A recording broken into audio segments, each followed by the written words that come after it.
Assalamualaikum warahmatullahi wabarakatuh.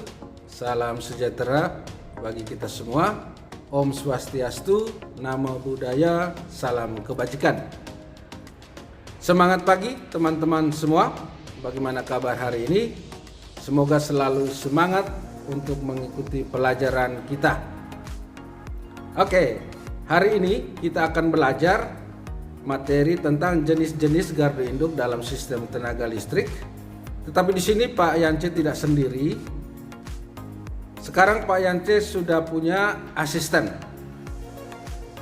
Baik, mari kita sambut kehadiran asisten kita. Tarak.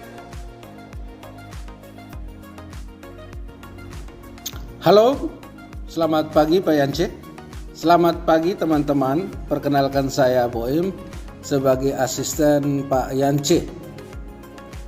Nah, itu dia asisten Pak Yance. Kali ini kita akan membahas materi tentang jenis-jenis gardu induk dalam sistem tenaga listrik yang akan disampaikan oleh Pak Boim sebagai asisten saya. Silakan Pak Boim, bisa dimulai dari sekarang.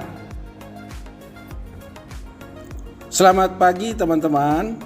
Seperti yang sudah Pak Yance sampaikan, hari ini kita akan belajar tentang jenis-jenis gardu induk dalam sistem tenaga listrik. Bagaimana? Sudah siap untuk belajar? Yuk. Baik, sebelum kita mulai, saya mau menunjukkan dulu sistem penyaluran tenaga listrik. Nah, di situ terlihat proses penyaluran itu mulai dari pembangkit, transmisi dan distribusi. Ya, jadi sumber tenaga listrik yang dibangkitkan sebelum disalurkan melalui jaringan transmisi, dinaikkan tegangannya melalui trafo penaik tegangan. Setelah dinaikkan, di situ tertulis 20/150 kV, maka jaringan transmisinya 150 kV. Sebelum masuk gardu induk di ujung, diturunkan kembali tegangannya oleh trafo penurun tegangan. Nah, di situ diturunkan kembali ke 20 kV, terus masuk ke sistem distribusi. Nah, di sistem distribusi itu ada distribusi primer dan ada distribusi sekunder. Apa itu gardu induk?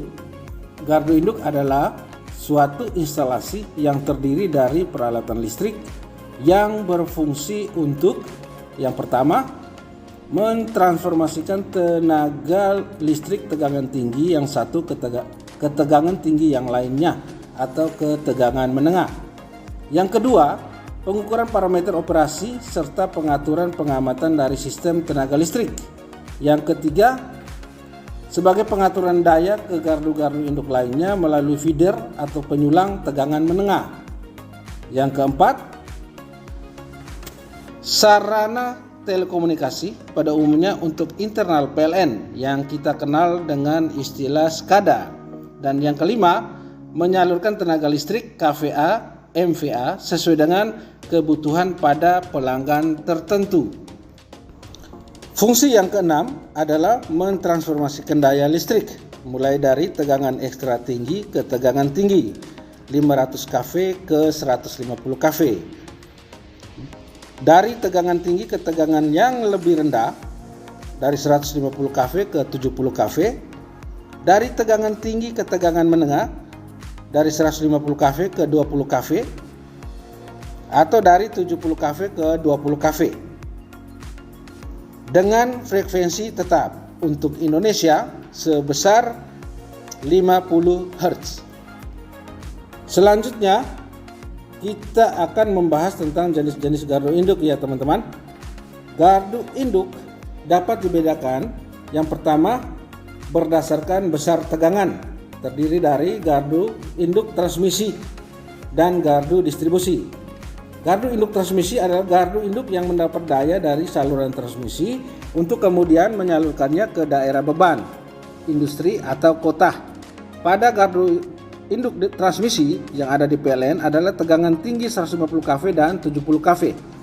Yang kedua, gardu distribusi adalah gardu induk yang menerima tenaga dari gardu induk transmisi dengan menurunkan tegangannya melalui trafo tenaga menjadi tegangan menengah 20 kV, 12 kV atau 6 kV, untuk kemudian tegangan tersebut diturunkan kembali menjadi tegangan rendah 127 per 220 volt atau 220 per 380 volt sesuai dengan kebutuhan.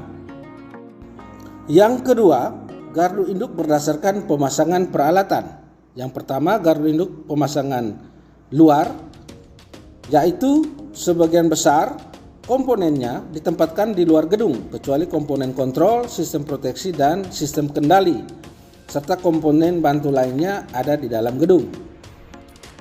Yang kedua, gardu induk pasangan dalam, yaitu gardu induk yang hampir semua komponennya dipasang di dalam gedung kecuali trafo daya dipasang di luar gedung. Nah, gimana? Asik ya belajar tentang jenis-jenis gardu induk dalam sistem tenaga listrik. Semoga masih semangat. Yuk kita lanjut. Yang ketiga, gardu induk berdasarkan fungsinya. Dibedakan atas gardu induk penaik tegangan, gardu induk penurun tegangan, gardu induk pengatur tegangan, gardu induk pengatur beban, dan gardu distribusi. Selanjutnya, yang keempat, gardu induk berdasarkan isolasi yang digunakan. Dibedakan atas dua, yaitu gardu induk yang menggunakan isolasi udara, dan yang kedua menggunakan isolasi gas SF6.